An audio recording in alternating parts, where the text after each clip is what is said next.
नमस्कार दोस्तों, OCN network में आपका स्वागत है। राष्ट्रपति द्रौपदी मुर्मू ने आज शाम को नरेंद्र मोदी को राष्ट्रपति भवन बुलाया और उनको प्रधानमंत्री डेजिग्नेट करते हुए, नियुक्त करते हुए शपथ ग्रहण के लिए आमंत्रण पत्र सौंप दिया। 9 जून की शाम को 6 बजे वो अपनी कैबिनेट के साथ देश की तीसरी बार कमान संभालने वाले हैं और उनका रास्ता रोकने के लिए क्या-क्या नहीं किया गया। देश के भीतर से भी, देश के बाहर से भी तमाम तरह की जो ताकतें हैं, भारत विरोधी भी और मोदी विरोधी भी, उन्होंने अपनी पूरी ताकत झोंक दी। लेकिन इसके बावजूद ये ठीक है कि भारतीय जनता पार्टी इस बार अपने दम पर पूर्ण बहुमत हासिल नहीं कर पाई। 22 सीटें दूर रह गई बहुमत से, लेकिन एनडीए को तो पूर्ण बहुमत से भी अधिक सीटें मिल गई। 290 से ज़्यादा सीटें मिली और अब तो 10 निर्दलीय और दूसरे सांसदों का भी समर्थन उनको मिल गया है, तो 303 सांसद अब उनके पास हैं। पूरा एनडीए का कुनबा सेंट्रल हॉल में इकट्ठा था। सबने उनके नेतृत्व में आस्था व्यक्त की, उनके नेतृत्व पर मोहर लगा दी और अगले 5 साल ही नहीं, अगले 10 साल तक का रोड मैप नरेंद्र मोदी ने अपने भाषण में देश के सामने रख दिया, दुनिया के सामने रख दिया। तो हम कह सकते हैं कि तमाम साजिशें जो देश के भीतर से और बाहर से रची गई थी, और देश के भीतर से तो एक और सूचना आ रही है कि फतवे जारी किए गए थे मस्जिदों से कि ये मत देखो कि किस पार्टी को देना है, ये देखो कि किस पार्टी का कौन सा कैंडिडेट भारतीय जनता पार्टी और नरेंद्र मोदी को हरा सकता है, उसके पक्ष में, यानी एक रणनीतिक वोटिंग के लिए फतवा जारी किया गया। तो नरेंद्र मोदी और भारतीय जनता पार्टी की सरकार तीसरी बार ना बनने पाए, इसके लिए फतवे भी जारी किए गए, साजिशें भी रची गई। इसके बावजूद अगर नरेंद्र मोदी तीसरी बार भारत के प्रधानमंत्री पद की शपथ ग्रहण करने जा रहे हैं और हिस्ट्री क्रिएट करने जा रहे हैं, तो इस पर चर्चा करना जरूरी हो गया है कि उनके सामने किस-किस तरह की रक्षा, सुरक्षा और दूसरी चुनौतियां इस बार पेश आने वाली हैं। क्योंकि 2 बार तो उनके प्रधानमंत्रित्व को ये लोग पचा नहीं पाए थे, इस बार तो उल्टियां करना शुरू कर देंगे ये। तो जो होगा वो हम देखेंगे आने वाले महीनों और सालों में, लेकिन चुनौतियां बहुत बड़ी और कड़ी हैं और वो दिखाई भी देने लगी हैं। चंडीगढ़ एयरपोर्ट पर कंगना रनौत को जो थप्पड़ मारा गया, मेरठ में लोहिया नगर में जो एक स्विमिंग पूल के पास मामूली सी बात के ऊपर सिर में गोली दाग दी गई, लखीमपुर खीरी में जो घटना हुई, दूसरी जगहों पर इमरान मसूद के समर्थकों ने जिस तरीके से बाइक रैली निकाली, जगह-जगह ये चीज़ें अब देखने को मिल रही हैं। ये सिर्फ और सिर्फ फ्रस्ट्रेशन है जो किसी न किसी रूप में निकलना शुरू हो चुका है। मेरे साथ लखनऊ से जुड़ रहे हैं वीरेंद्र नाथ भट्ट, बहुत ही महीन जानकार, अनुभवी पत्रकार, और आप उनसे बिल्कुल अपरिचित नहीं हैं। लगातार वो मेरे प्रोग्राम में जुड़ते रहे हैं। वीरेंद्र जी, बहुत स्वागत है आपका। नमस्कार। वीरेंद्र जी, परसों एक बार फिर देश की कमान संभाल लेंगे नरेंद्र मोदी, लेकिन एनडीए को जो पूर्ण बहुमत मिला है, उसके बाद से जो घटनाक्रम हम देख रहे हैं और घटनाएं देख रहे हैं, इनको आप कैसे देखते हैं? इसके बाद हम फतवों पर और साजिशों पर आते हैं। देखिए, फतवे और साजिश तो बहुत पुराना खेल है। ये तो बहुत ज़माने से हो रहा है।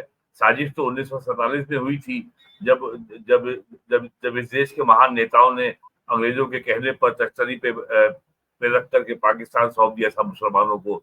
और फतवे और साजिश तो ये कोई नई बात नहीं है, ये सब तो चलता ही रहता है। सबसे बड़ा सवाल है हमने सीखा क्या? आज हमें आजादी के 77 ईयर्स हो गए, हमने सीखा क्या? खाली कोई अफवाह के उड़ा देगा कि संविधान में परिवर्तन हो जाएगा, आरक्षण खत्म हो जाएगा और हम उसको मान लेंगे। क्या मतलब है इस बात का? एक समाजवादी पार्टी का नेता कैंपेन शुरू करता है पहले फेज में और कहता है अडानी का 4 लाख करोड़ रुपए का लोन माफ कर दिया गया। बलिया पहुंचते पहुंचते 7वें फेज में वो हो जाता है 24 लाख करोड़। अरे भारत सरकार का जो टोटल रेवेन्यू रिसीट है वो इतना है और हमने मान लिया उसको। अरे भाई इंटरनेट का युग है, हर चीज जो है अब डिजिटल प्लेटफॉर्म पे अवेलेबल है। पूरे बजट का डाटा एक अवेलेबल है, आरबीआई के प्लेटफॉर्म पे सारी सूचना अवेलेबल है।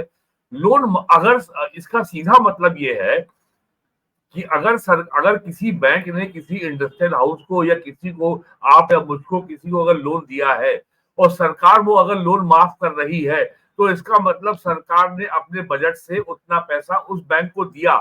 तो क्या किसी ने ये पूछा कि भाई कि माननीय नेताजी ये 24 लाख करोड़ रुपया क्या भारत सरकार ने अपने रेवेन्यू अकाउंट से, अपने बजट से क्या किसी बैंक को दिया? क्या ये इतना बड़ा पॉलिसी डिसीजन क्या बगैर किसी कैबिनेट के निर्णय के पार्लियामेंट को इन्फॉर्म किए क्या संभव है? और क्या कहीं ये ब्लैक एंड व्हाइट में लिखा पढ़त में नहीं आएगा? तो भारत के बाहर वाले लोग तो साजिश कर ही रहे हैं। हम तो सबसे बड़े बेवकूफ हैं जो उनके झांसे में आ जाते हैं। 2019 में कन्हैया कुमार को बेगूसराय से टिकट दिया गया सीपीआई का। 22 देशों के लोगों ने से लालू पे दबाव डाला गया और उसमें अधिकांश यूरोपीय देश थे कि आप वहां पे अपनी पार्टी का कैंडिडेट ना खड़ा करें। लालू ने उनकी बात नहीं मानी।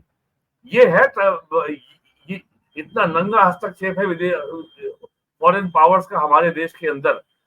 2024 में चुनाव के ठीक पहले इलेक्टोरल बॉन्ड का फैसला सुनाया गया और ये रिट कितने साल से पेंडिंग थी। फैसला आ गया तो कि साहब आप पब्लिक कीजिए। तो बैंक तो आरबीआई ने समय मांगा, नो आज ही करिए, कल ही करिए। पहला बक्सा खोला, कुछ नहीं मिला। दूसरा खोलिए, कुछ नहीं मिला। तीसरा खोलिए, कुछ नहीं मिला। दोनों तीनों को मिलाओ, 2 और 3 को मिलाओ, रिकॉन्साइल करो। जब रिकॉन्साइल किया तो मालूम पड़ा 12,000 करोड़ रुपए में 50% से ज्यादा पैसा तो तृणमूल कांग्रेस को गया है, डीएमके को गया है, कांग्रेस को गया है। तो मामला खुश हो गया। कदम कदम पर साजिश की गई। इलेक्शन चल रहा है, आज प्राइम मिनिस्टर ने अपने भाषण में इसका उल्लेख किया। इलेक्शन चल रहा था और रोज किसी न किसी बहाने के ऊपर कभी ईवीएम को लेकर के, कभी फॉर्म 17C को लेकर के इलेक्शन कमीशन के खिलाफ सुप्रीम कोर्ट में रिट दायर की गई और प्राइम मिनिस्टर ने कहा कि इलेक्शन के पीक के समय इलेक्शन कमीशन को अपना असली काम छोड़ करके कोर्ट में समय लगाना पड़ा, कोर्ट में जाने की तैयारी करनी पड़ी। ये तो स्वयं कहा है। ये सब किसके इशारे पे हो रहा था? कौन है इसके पीछे की ताकतें? और किस तरीके से उत्तर प्रदेश में और ये विदेशी ताकतें ज्यादा सफल नहीं हो पाई बाकी जगह, लेकिन यूपी में सफल हो गई। पीएफआई भी इसमें थी, इसमें आईएसआई भी थी। बाकायदा पहले फेज से काम किया गया। ये बाकायदा योजनाबद्ध तरीके से ये अफवाह फैलाएगी कि आरक्षण खत्म होने जा रहा है और लोगों ने मान लिया। तो ये सब लगातार हो रहा है और ये ऐसा नहीं कि रुक गया है, ये चल रहा है। सबसे ताजा घटना जो चंडीगढ़ एयरपोर्ट पे कंगना राउत के ऊपर जो कांस्टेबल ने हमला किया, हालांकि ये बात अभी स्पष्ट नहीं है और ना ही वीडियो में स्पष्ट है कि उस महिला कांस्टेबल ने कंगना राउत को थप्पड़ मारा या नहीं मारा। लेकिन जो लोग कंगना राउत को थप्पड़ मारने की घटना को सही ठहरा रहे हैं तो उनको ये बताना चाहिए कि इंदिरा गांधी के सुरक्षा कर्मी बेस सिंह ने जो गोली मार के इंदिरा गांधी की हत्या की थी, क्या वो उसको जायज ठहरा रहे हैं? सीआईएसएफ का एक यूनिफॉर्म में सिपाही अगर एक यात्री पे हमला करता है, जिसे क्या माना जाए? क्या वो सिपाही अपने किसी राजनीतिक जो उसका मतभेद है उस यात्री से, क्या उसका बदला वहां लेगा यूनिफॉर्म पहन करके? और उसका ये तर्क है कि मेरी मां धरने पे बैठी हुई थी और जो है और इसने उसके खिलाफ बयान दिया था, तो क्या वो उसके ऊपर हमला कर देगी? भाई तो आप एक सिटीजन हैं, आपको अधिकार है, आप जाइए कोर्ट में मुकदमा कीजिए और उनसे कोर्ट में लड़िए, मानहानि का मुकदमा कीजिए। लेकिन आप एक सुरक्षा कर्मी के रूप में ड्यूटी करते समय एयरपोर्ट पे हमला कर दें और लोग उसके पक्ष में खड़े हो जाएं, तो ये कोई बड़ी इनोसेंट, बड़ी मासूम घटना नहीं है। वो ये जो महिला, क्या नाम है, जो सिपाही है, कौर, कुलदीप कौर क्या नाम उसका, वो तो एक महज प्यादा है। उसके पीछे कौन सी, कुलविंदर कुलविंदर कुलविंदर कौर, उसके पीछे कौन सी ताकत काम कर रही है, वो सामने आ गया। उसके पक्ष में किसान यूनियन बयान आ गया, उसको लाखों रुपए के इनाम मिलना शुरू हो गए, और ये सब हो रहा है। और ये मामला जो है 2 महीने बाद जब ये फ्लेयर अप कर जाएगा, तब हम कल वाली घटना भूल जाएंगे। हम हम भारत के लोग किसी भी घटना को संदर्भ के साथ याद करने की आदत हमारी है ही नहीं। चुनाव चल रहा था, सलमान खान के घर में बंबई में हमला हुआ और उसमें पंजाब के लोग थे। क्या वो सामान्य घटना है? चुनाव के समय बाकायदा देश के माहौल को खराब करने के लिए सलमान खान के घर पे हमला कराया गया, ताकि दुनिया में ये प्रचार किया जा सके कि भारत में मुसलमान सुरक्षित नहीं है।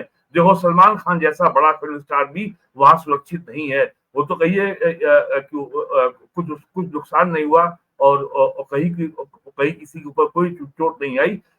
ये सब हुआ, ये अभी लगातार होगा। ये राहुल गांधी जो बार बार अमेरिका जाते हैं, और जो उनके गुरु जी बैठे हुए हैं सैम पेट्रोडा अमेरिका में, और जॉर्ज सोरोस से मिलकर के जो लोग साजिशें कराते हैं, और जो अरबों डॉलर पैसा झोंका गया है चुनाव के समय, लेकिन वो क्या कर पाए? सीटें घटवा पाए बीजेपी की, बस बीजेपी को सत्ता में आने से रोक नहीं पाए। तो जिस तरीके से भारत इस समय अंतर्राष्ट्रीय पटल पर जियोपॉलिटिकल सीन में एक आजाद ताकत के रूप में उभर रहा है, ये दुनिया में खास करके वेस्टर्न यूरोप को, अमेरिका को रास नहीं आ रहा है। आज ये हिंदू अखबार में खबर छपी है कि कनाडा ने भारत को चाइना के बाद सेकंड सबसे बड़ी सिक्योरिटी थ्रेट डिक्लेयर कर दिया इंडिया को, कि भारत सबसे बड़ा खतरा है कनाडा की सुरक्षा के लिए चाइना के बाद। अब बताइए, ये काम वहां भी चल रहा है। अब कनाडा 17,000 किलोमीटर दूर है भारत से, और भारत उनकी सुरक्षा के लिए खतरा है। एक्चुअल में भट्ट साहब, मुझे तो लगता है कि हर उस देश को भारत से खतरा होना ही चाहिए जहां भारत के गद्दार, जहां भारत विरोधी ताकतों को, आतंकवादियों को, भारत में वांछितों को संरक्षण दिया जाता है, उनको तो भारत से खतरा होना ही चाहिए। नहीं, सिर्फ पाकिस्तान कहे कि उसको खतरा है भारत से, 17,000 किलोमीटर कनाडा को हमसे क्या खतरा है भाई? क्या हमारे पास इतनी बड़ी नेवी है कि हम जाके वहां हमला कर देंगे? और मैं आपको और बात बताता हूं, जो नरेंद्र मोदी के कार्यकाल में हुआ, आज दुनिया ये मानती है कि दुनिया में 4 देश हैं जो सॉवरेन हैं, जो अपनी सार्वभौमिक सत्ता के अनुसार काम करते हैं, जो पूर्णतः स्वतंत्र हैं अपने डोमेस्टिक और अंतर्राष्ट्रीय मामलों में। पहला अमेरिका, दूसरा रशिया, तीसरा चाइना और चौथा भारत। और मैं आपको ठोस उदाहरण देता हूं, नरेंद्र मोदी पूरे विश्व के अकेले नेता हैं जिन्होंने 3 मामलों में पंगा लिया जो वर्ल्ड की पावर है। पहला पंगा हुआ, दुनिया में 3 लॉबी हैं, आर्म्स और ऑयल और आपका और ड्रग्स, यानी मेडिसिन। आर्म्स के मामले में इंडिया ने रशिया से S-400 मिसाइल डिफेंस सिस्टम का आयात किया। अमेरिका ने दबाव डाला, आप मत लीजिए, हमने कहा हम लेंगे। यही डिफेंस सिस्टम टर्की ने लिया रशिया से, उसके ऊपर सैंक्शन लगा दी गई, पाबंदी लगा दी गई। अमेरिकन कानून है CAATSA, countering the American adversary through sanctions act, CAATSA उसका नाम है। फिर उसके बाद मामला आया कि साहब जो है फरवरी 2022 में रशिया ने अटैक किया यूक्रेन के ऊपर, रशिया के ऊपर अमेरिकन सैंक्शन लग गई। इंडिया के ऊपर दबाव था कि साहब आप रशिया से ऑयल नहीं खरीदिए। हमने अपना 50 to 60% ऑयल रशिया से लेना शुरू कर दिया। इंडिया ने वहां से क्रूड ऑयल लिया, उसको रिफाइन करके डीजल और पेट्रोल हमने यूरोप को बेचा। और अभी कुछ महीने पहले अमेरिकन सेक्रेटरी ऑफ स्टेट या अमेरिकी विदेश मंत्री ब्लिंकन ने कहा कि इंडिया ने दुनिया को बचा लिया, क्योंकि अगर इंडिया का रिफाइंड पेट्रोल और ऑयल अगर यूरोप के मार्केट में नहीं आता तो दुनिया में क्रूड ऑयल का दाम आसमान छू रहा होता, $150 पर बैरल हो जाता। तीसरा है मामला मेडिसिन का। कोरोना वैक्सीन जो है इंडिया ने एक तो ली एस्ट्राजेनेका से जो यूरोप की बनी थी, दूसरी हमने अपनी खुद डेवलप की, और हमने जो है 100 देशों को बहुत ही रियायती दरों में वो वैक्सीन सप्लाई की। 60 देशों को हमने फ्री में सप्लाई की। और इसकी वजह से जो अमेरिकन जो ग्लोबल जायंट है फार्मास्यूटिकल का, फाइजर को बिलियंस ऑफ डॉलर का नुकसान हुआ। और अमेरिका ने फाइजर के दबाव में कोरोना वैक्सीन जो बनी है पूना में, जो सीरम इंस्टीट्यूट ने बनाई थी, उसको रॉ मटेरियल की सप्लाई रोक दी। फिर भारत सरकार ने जब दबाव डाला तो उसकी सप्लाई शुरू हुई। तो ये हमारा पंगा है। आज भारत की ब्रह्मोस मिसाइल हमने ऑलरेडी भेज दी है फिलीपींस को, वियतनाम खरीदना चाहता है, मलेशिया खरीदना चाहता है, आर्मेनिया को भारत ने अब तक 5,000 करोड़ रुपए से ज्यादा के हथियार एक्सपोर्ट किए हैं। और भारत सरकार का ये टारगेट है कि इसको हम ले जाएंगे करीब $5 बिलियन, 50,000 करोड़ रुपए के आसपास। तो ये सारी चीजें हैं जहां पे वेस्ट की, यूरोप की हमेशा मोनोपोली थी, एकाधिकार था, जिसको भारत चुनौती दे रहा है। और जैसे जैसे रशिया, इंडिया, चाइना करीब आएंगे, वैसे वैसे वेस्ट की मोनोपोली घटेगी। तो और वैसे वैसे भारत में, वो नहीं चाहता है वेस्ट की भारत में कोई मजबूत सरकार आए, कोई ऐसी मजबूत सरकार आए जो अपने हित को देखते हुए, जो उसके हित में सबसे बड़ी, जो सबसे बेहतर है, उसके अनुरूप फैसले कर सके। उसको कोई जो है कोई अपना टट्टू चाहिए, प्यादा चाहिए, राहुल गांधी जैसा, जो उनके इशारे पे डांस करे। और ये काम यहाँ खुले यहाँ डंके की चोट पे हो रहा है। और अब तो इसमें उद्धव ठाकरे भी शामिल हो गए, ममता बनर्जी भी शामिल है ही पहले से ही। जी सही बात कह रहे हैं आप। देखिए, ये जो कुलविंदर कौर की आपने चर्चा की है, हम ये देख रहे हैं कि अतीत में भी इस तरह की हरकत करने वालों को पॉलिटिकल पार्टियों ने इनाम दिए हैं।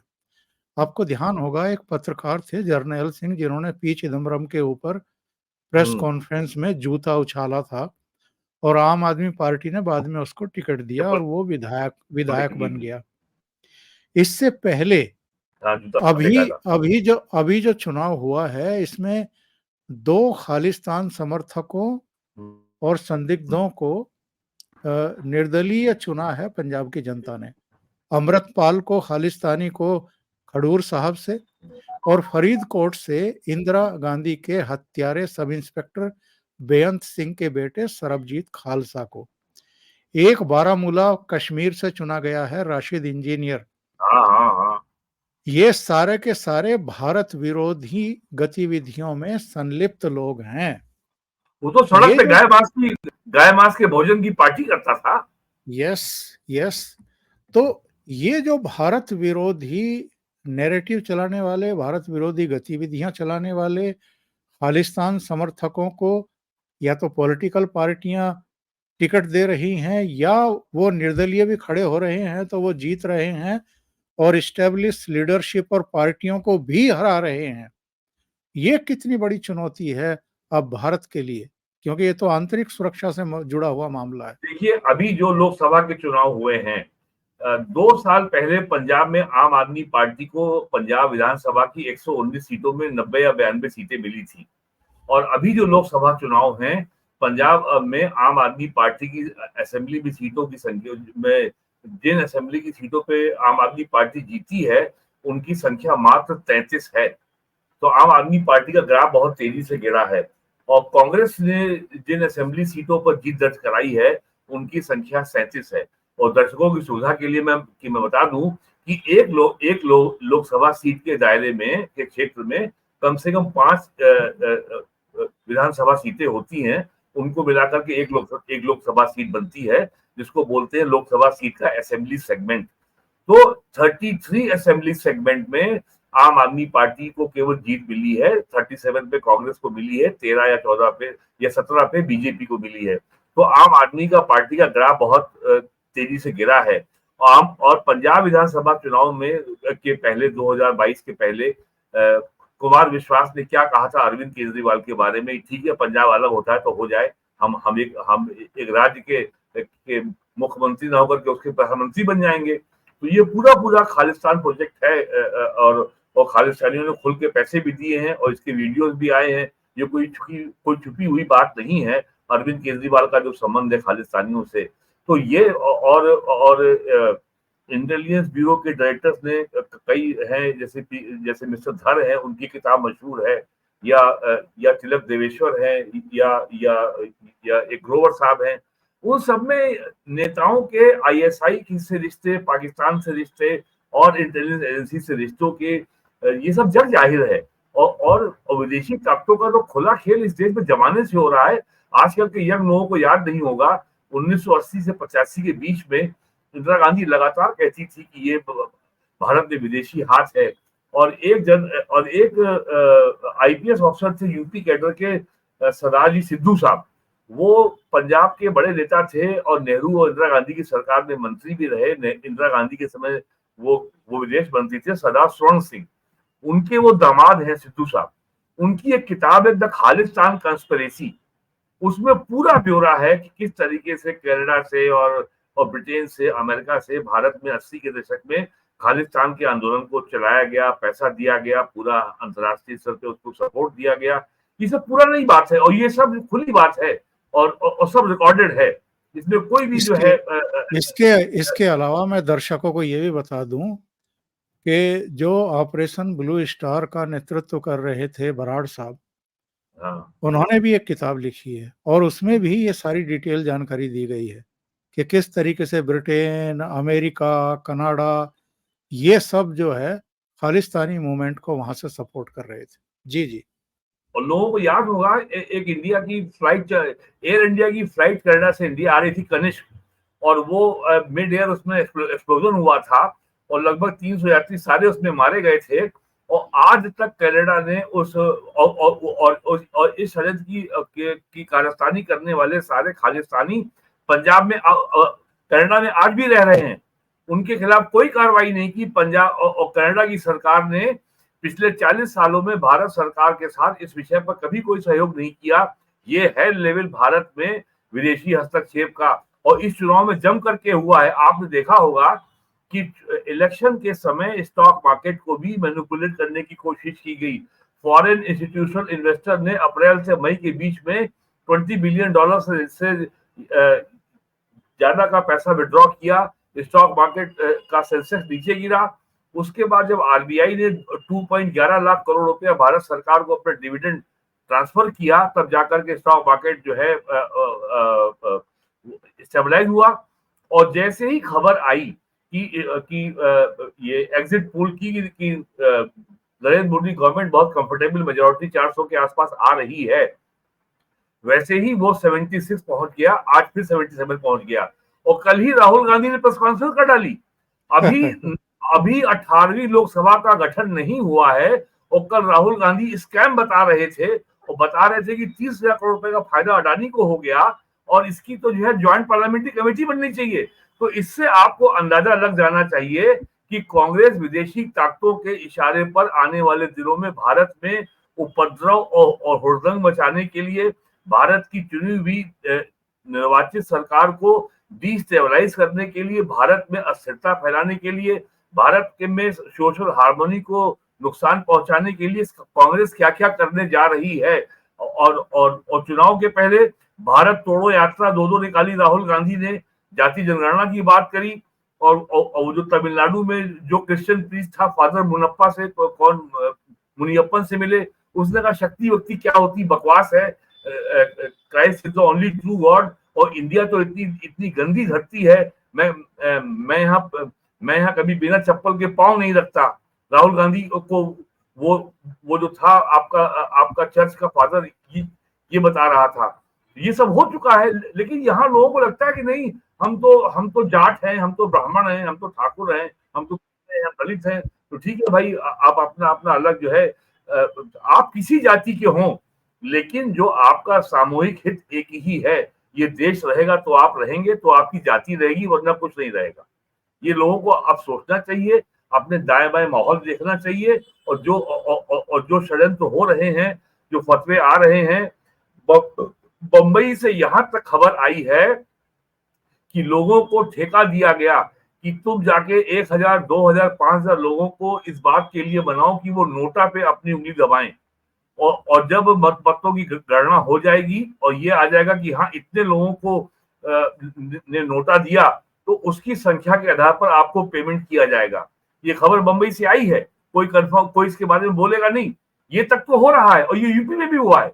अकेले इंदौर में करीब 1,90,000 से अधिक लोगों ने नोटा के पक्ष में वोट दिया, अकेले इंदौर में। ऐसा कौन सा चमत्कार हो गया इंदौर में कि लोगों को भारतीय व्यवस्था से, भारतीय संविधान से और सिस्टम से ऐसी क्या नाराजगी हो गई कि लगभग 2 लाख लोग नोटा पे वोट दे रहे हैं इंदौर में। तो ये इतने बड़े बड़े षड्यंत्र देश में हो रहे हैं और यहाँ सब और यहाँ लोग खाली इसी बात में खुश हैं कि हमने जो है मोदी को कमजोर कर दिया, हमने जो है बीजेपी की मेजोरिटी नहीं आने दी। अरे भाई कल क्या होगा, आज के 5 साल बाद। बिल्कुल तो ये इस बातों में हमें ये एक जिम्मेदार नागरिक के रूप में अपनी आंख नाक कान खोल करके अराउंड जो हमारा एनवायरनमेंट है, जो हमारे अराउंड जो जो जो हम पूरे देश की का जिम्मा नहीं ले सकते, लेकिन जिस शहर में हम रहते हैं, जिस मोहल्ले में हम रहते हैं, वहां तो हम देख सकते हैं कि हमारे अराउंड क्या हो रहा है और साजिश हर जगह हो रही है, कुछ भी हो सकता है। लेकिन यूपी में योगी बाबा के डंडे की लोगों को अभी याद है, यहाँ तो कोई हिम्मत नहीं करेगा। लेकिन खुराफात होगी, इसलिए होगी आने अभी 5 महीने बाद महाराष्ट्र असेंबली का चुनाव है, 4-5 महीने बाद हरियाणा असेंबली का चुनाव है और इसी साल के अंत में बंबई नगर निगम का चुनाव है। तो खुराफात होगी, साजिश होगी, लगे हुए हैं और नरेंद्र मोदी सरकार को चैन से काम ना करने दिया जाए, इसके लिए वो क्या क्या कर सकते हैं वो करेंगे। लोगों को याद नहीं है 2004 से 14 के बीच में भारत के कितने शहरों में कहा कितने धमाके हुए थे। बंबई में इतने धमाके हुए थे कि लोग संख्या ही भूल गए थे। लखनऊ में हुआ, फैजाबाद में हुआ, वाराणसी में हुआ, गोरखपुर में हुआ, दिल्ली में दर्जनों हुए, पानीपत में हुए, पंजाब में हुए, राजस्थान में हुए, गुजरात में हुए, हैदराबाद में हुए, बेंगलोर में हुए, सब बंबई में हुए। लेकिन लोगों को कुछ याद नहीं है ये। लेकिन उनको ये भी याद नहीं है कि 2014 से 2024 के बीच में ऐसा कोई धमाका नहीं हुआ। कहीं अब रेलवे स्टेशन में ये लिखा नहीं मिलता है कि अपने आसपास खड़ी लावारिस वस्तु को न छुएं, कोई लावारिस बैग को न छुएं। अब कोई एयरपोर्ट में ऐसी कोई समस्या नहीं होती। तो ये जो काउंटर इंटेलिजेंस के जरिए जिस तरीके से भारत की सुरक्षा एजेंसियों ने ये सब जो एंटी नेशनल ताकतों को जो दबोचा है, उनका सफाया किया है, ये उसका परिणाम है और ये ताकतें अब बेचैन हैं और इनको सपोर्ट देने वाले लोग मीडिया में ही बैठे हुए हैं। बिल्कुल सही बात आप कह रहे हैं। Narendra Modi as prime minister कितनी बड़ी चुनौती है उनके सामने। एक तरफ तो हम वो सीन देख रहे हैं कि लखनऊ में, इलाहाबाद में, कांग्रेस दफ्तरों में मुस्लिम लेडीज की भीड़ पहुंच रही है गारंटी कार्ड लेकर के। वो बेंगलुरु में भी उनके कार्यालय के बाहर लाइन लगी हुई थी लंबी, कि साहब 1 लाख रुपया देने के लिए कहा था राहुल गांधी ने खटाखट। हाँ, तो वो खटाखट एक लाख खटाखट। हाँ, तो वो 1 लाख रुपया हमें दीजिए। दूसरी तरफ नरेंद्र मोदी हैं जो सबका साथ, सबका विकास, सबके विश्वास का नारा देते हैं। हालांकि बहुत लोग इस नारे पर भी आपत्ति जताते हैं और उनको नसीहतें देते हैं, आप कुछ भी कर लो, ये आपको वोट नहीं देंगे। अभी जो आंकड़े आए हैं, आपने भी पढ़े होंगे, बहुत सारे ग्रामीण क्षेत्रों में भी जिन बूथों पर मुस्लिम वोट ही अधिकांश थे, वहां भारतीय जनता पार्टी को 2 वोट, 3 वोट, 5 वोट मिले हैं और बाकी सब मोदी विरोधियों को पड़े हैं। इसका मतलब ये है कि मुसलमानों के लिए आप चाहे जो करिए, उनको घर बना के दे दीजिए, उनको शौचालय दे दीजिए, उनको आयुष्मान योजना का भी आप लाभ दे दीजिए, उनके घरों में आप ट्यूब लाइट दे दीजिए, बत्ती जला दीजिए, कुछ भी करिए, लेकिन वो आपको वोट नहीं देंगे। ये जो ज़हनियत है, ये जो साजिश है, ये कितनी गहरी है और कितनी खतरनाक है। देखिए ये सब जो हो रहा है, ये जो गरीब मुसलमान है उसको पता ही नहीं है कि वो किसके इशारे पे काम कर रहा है। ये जो सहारनपुर जिले में जो देवबंद है, 1858 या 60 में इसकी स्थापना हुई थी, केवल इस्लाम की स्थापना के लिए। और उसका इकोसिस्टम पूरे देश में काम कर रहा है और ये सब यहाँ से कंट्रोल होता है और इनका कंट्रोल कहीं और से होता है। तो ये सब चल रहा है और ये चलेगा।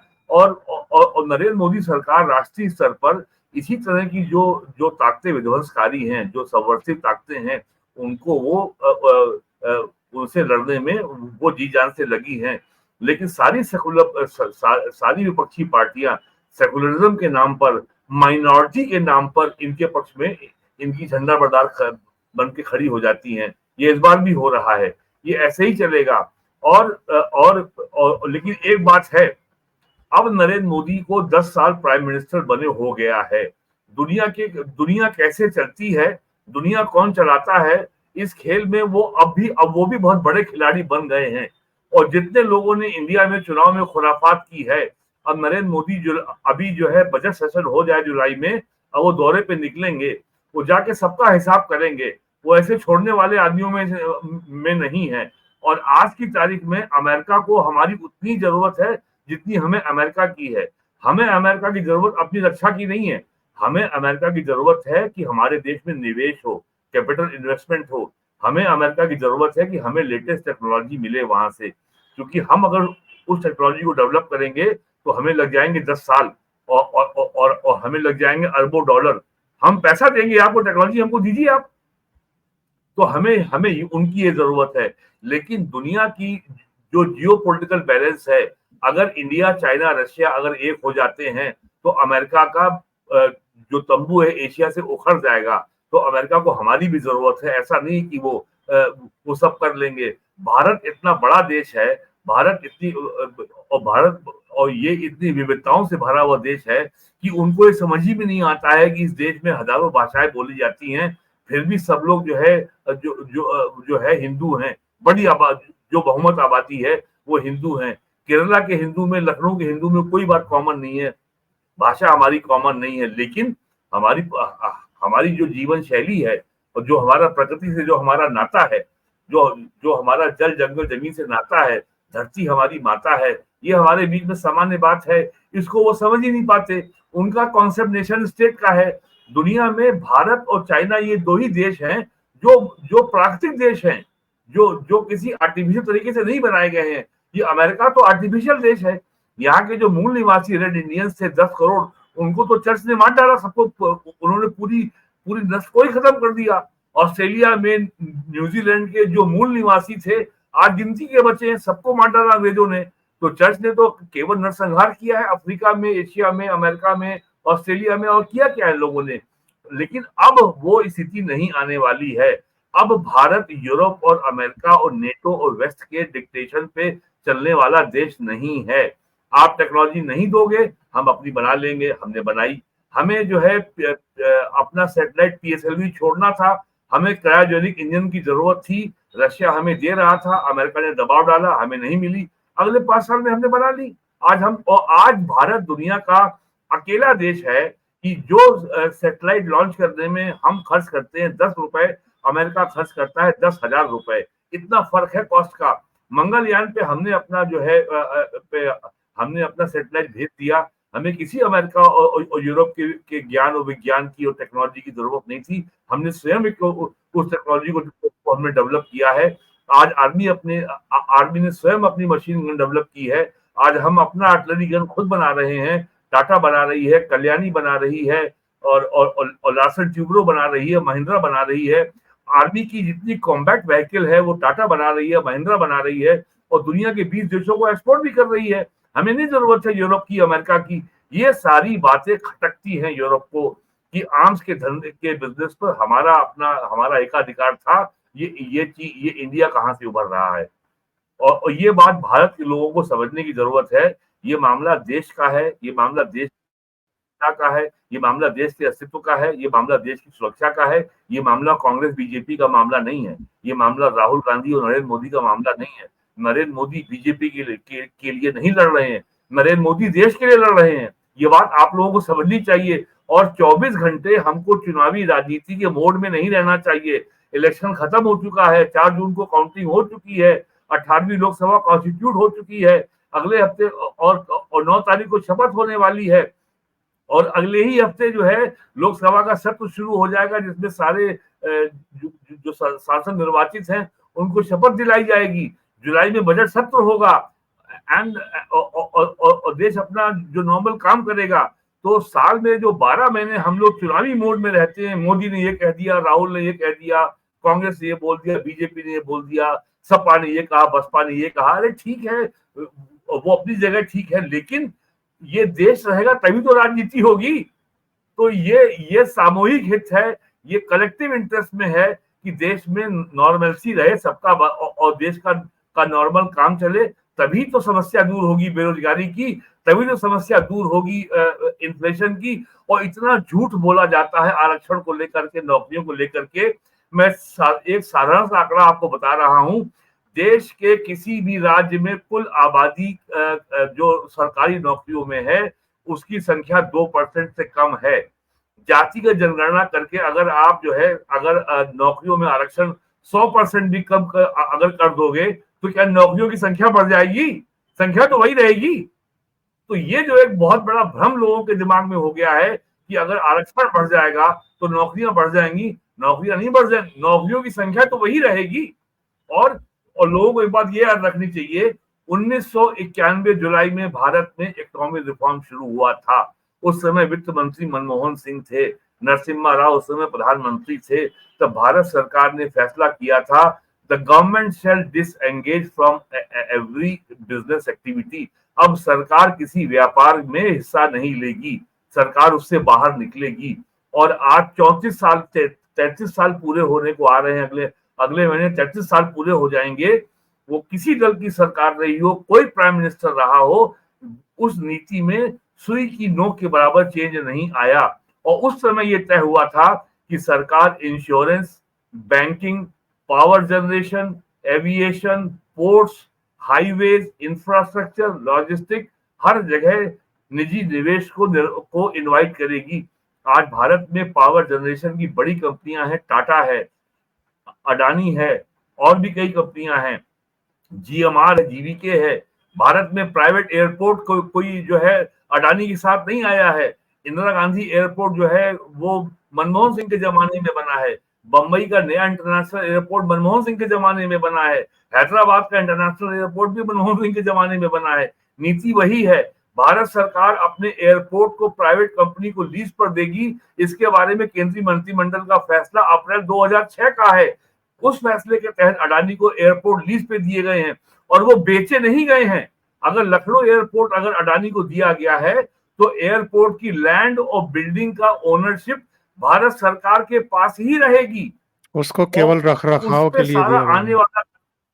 उसके ऊपर सारे आने वाले खर्चा अडानी करेगा, लेकिन जितने भी पैसेंजर यहाँ से प्लेन को बोर्ड करेंगे वो 100 रुपया प्रति पैसेंजर भारत सरकार को देगा। इससे बढ़िया व्यापार क्या होगा कि प्रॉपर्टी पे मालिकाना हक भी आपका है, उसके ऊपर एक पैसा खर्चा भी आपका नहीं हो रहा है, और साल में आपको कई 100 करोड़ रुपया रेवेन्यू मिल रहा है, और इसको ये बताया जाता है कि उसको बेच दिया। इतना झूठ बोला जाता है। तो लोगों को ये अब जरा चेक कर लेना चाहिए। अब हर आदमी के हाथ में अंतरराष्ट्रीय लाइब्रेरी है स्मार्टफोन के रूप में, हर आदमी के हाथ में इंटरनेट है, स्मार्टफोन है, हर सूचना का और सारी सूचनाएं अब पब्लिक डोमेन में अवेलेबल हैं। कभी आरबीआई की जो फाइनेंशियल स्टेबिलिटी रिपोर्ट को देख लेना चाहिए। आज ही मॉनेटरी पॉलिसी कमेटी की रिपोर्ट के आधार पर जो है क्रेडिट पॉलिसी अनाउंस हुई है। आज ही की प्रेस कॉन्फ्रेंस देख लें, पढ़ लें। तो लोगों को थोड़ा अपना आंख नाक कान खोलना चाहिए, और केवल जो है ये जो नेता लोग झूठ परोसते हैं उस पर विश्वास नहीं करना चाहिए कि आरक्षण खत्म हो गया, खत्म कर देंगे, संविधान खत्म कर देंगे, ये अंतिम चुनाव है, आगे कभी चुनाव ही नहीं होगा। इतना शोर मचाया गया ईवीएम को लेकर के, सुप्रीम कोर्ट तक गए। आज प्राइम मिनिस्टर ने कहा कि सुप्रीम कोर्ट तक का इस्तेमाल किया गया, और 4 जून के दोपहर से ईवीएम को लेकर सन्नाटा है। और पीएम ने यहां तक कहा कि भाई ईवीएम जिंदा है ना। आज पीएम ने कहा है ना अपने भाषण में। बिल्कुल और लोग बहकावे में आ गए राहुल गांधी के, अखिलेश यादव के। क्या निकला वास्तविकता में? पूरे देश में किसी भी राज्य से 543 सीट में एक भी जगह से ईवीएम को लेकर के कोई शिकायत नहीं आई। अब आप बताइए, इतने झूठ के आधार पर अगर कांग्रेस की सीटें बढ़ रही हैं और बीजेपी की सीटें कम हो रही हैं, तो ये लोगों की बुद्धि के ऊपर हम तरस खाएं या ताली बजाएं? आप ही बता दीजिए। बहुत बहुत धन्यवाद वीरेंद्र नाथ भट्ट जी, आप जुड़े और कई मुद्दों पर आपने चर्चा की। Thank you so much. नमस्कार। नमस्कार।